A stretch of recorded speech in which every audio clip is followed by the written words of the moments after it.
are unleashing every malignant scheme possible to try to undermine the principle of free and fair elections and to disenfranchise millions of people in Texas and beyond, that it's incumbent upon all of us to take a close look at how do we ensure that the congressional map writ large is as fair as possible in advance of the midterm. But you don't think this is the same thing as what the Republicans are going to do? Of course it's not. Because of what? That's Hakeem Jeffries getting visibly rattled on CNN the moment someone dares mention the Democrats' favorite pastime, rigging congressional maps while calling it justice.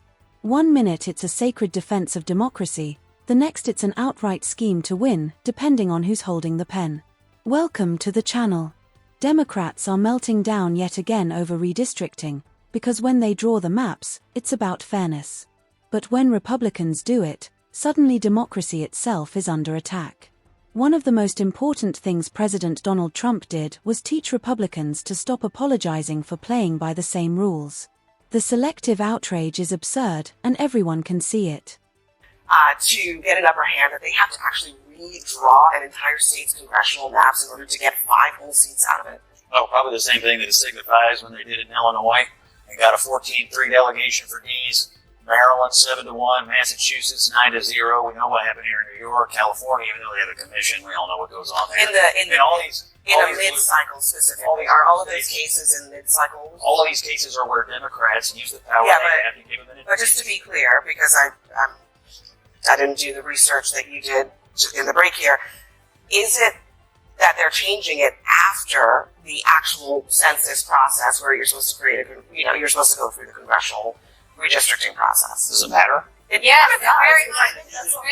that's the whole point. So it's okay for Democrats to upside the states 9-0. The idea that Republicans in Texas are doing something outrageous by redrawing maps mid-decade is pure nonsense.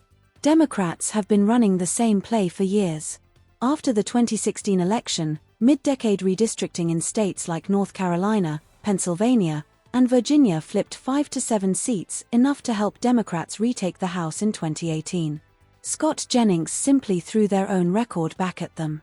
Look at the numbers: Illinois at 4-3, Maryland at 7-1, Massachusetts at 9-0.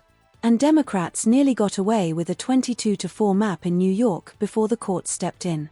These aren't rare exceptions, they're the blueprint. The only reason this is suddenly a crisis is because Republicans finally stopped playing defense. That's why House Republicans are afraid of the voters in 2026 in the midterm elections, and they're trying to cheat to win.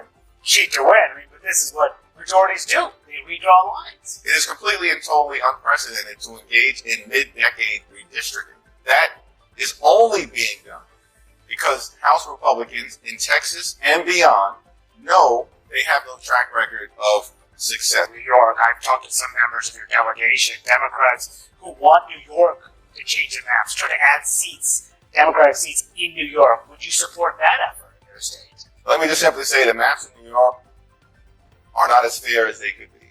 Because that sounds to me like you're open to changing it. I look forward to having a conversation with the governor about how do we ensure that New York maps are as fair as possible in an environment where you've got extreme MAGA Republicans and Donald Trump doing everything they can to undermine the will of the voters and undermine the principle of free and fair elections across the country. You just accuse Republicans of rigging the election by changing the lines in the middle of the decade. Wouldn't Democrats do the same thing? What we're committed to doing as Democrats in New York, in California, in New Jersey, across the country. Jeff tries to sound principled here, but even CNN isn't buying it. In 2022 alone, gerrymandered maps handed Democrats an estimated 10 to 15 seat advantage nationwide, according to Princeton's gerrymandering project. And yet he has the nerve to act like Texas Republicans just invented this tactic. He calls it unprecedented, but what's actually unprecedented is a Democrat getting called out for it on CNN. When your entire argument collapses the moment someone points to your own party's record, maybe the real scheme is pretending you still hold the moral high ground.